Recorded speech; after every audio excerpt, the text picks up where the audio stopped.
Dan saya juga menyampaikan permohonan maaf dari saya pribadi dan sebagai Menteri Kesehatan atas kesimpang siuran berita yang tidak seharusnya terjadi.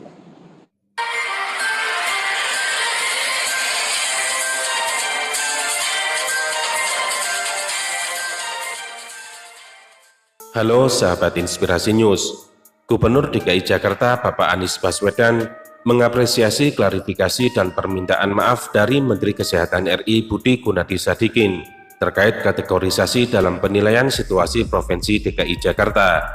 Anies mengatakan, Pemprov DKI Jakarta terbuka untuk berdiskusi dan bekerja sama dalam mereview indikator resiko yang merupakan standar baru dari WHO dalam melihat laju penularan pandemi dan respon daerah pada penanggulangan wabah COVID-19. Sebelumnya Menkes Budi mengatakan, soal DKI memperoleh nilai E bukanlah penilaian kinerja daerah dan terdapat kesalahan pada judul. Dalam klarifikasi tersebut, Menkes Budi juga menyebut DKI Jakarta justru merupakan salah satu wilayah terbaik dalam penanganan pandemi COVID-19. Menkes juga menyampaikan permohonan maaf kepada petugas dan tenaga kesehatan di DKI Jakarta yang telah bekerja keras sejak awal pandemi. Menanggapi hal tersebut, Bapak Anies Baswedan menekankan bahwa Pemprov DKI selalu mengutamakan keselamatan warga dalam penanganan pandemi COVID-19. Kata Anies, penanganan pandemi sejatinya harus berdasarkan fakta, transparan, dan bekerja keras dalam jangka panjang.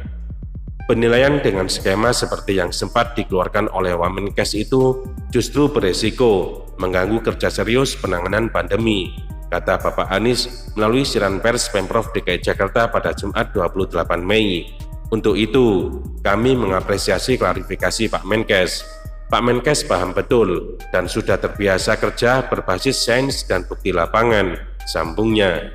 Anies mengatakan, sejak Budi Gunadi menjabat Menkes per Desember 2020 lalu, kerjasama Pemprov DKI dengan Kemenkes berjalan makin baik. Anies menambahkan, dengan adanya klarifikasi tersebut, maka bisa memupus keraguan ribuan petugas dan tenaga kesehatan di DKI Jakarta yang sudah bekerja keras selama ini, sehingga tidak merasa melakukan hal yang salah dan dapat menjadi pemantik semangat kembali dalam upaya menyelamatkan warga dari wabah. Sementara itu dalam hal treatment, keterisian tempat tidur DKI Jakarta saat ini masih kisaran 30%, padahal sekitar 20-30% rumah sakit DKI Jakarta merawat warga non-KTP DKI Jakarta. Diketahui DKI Jakarta turut menyangga wilayah Bodetabek dalam penyiapan BOR untuk penanganan pandemi nasional. Pemprov DKI Jakarta akan dengan senang hati bekerja bersama Kementerian Kesehatan untuk menyusun penilaian situasi resiko secara lebih objektif, kontekstual, dan menjadi pendorong bagi seluruh daerah untuk secara serius menuntaskan masalah pandemi ini, kata Anies. Kami berharap Kementerian dapat mereview kembali cara penghitungan kondisi resiko di situasi wilayah yang mana bukan sebagai penilaian kinerja COVID-19, pungkasnya.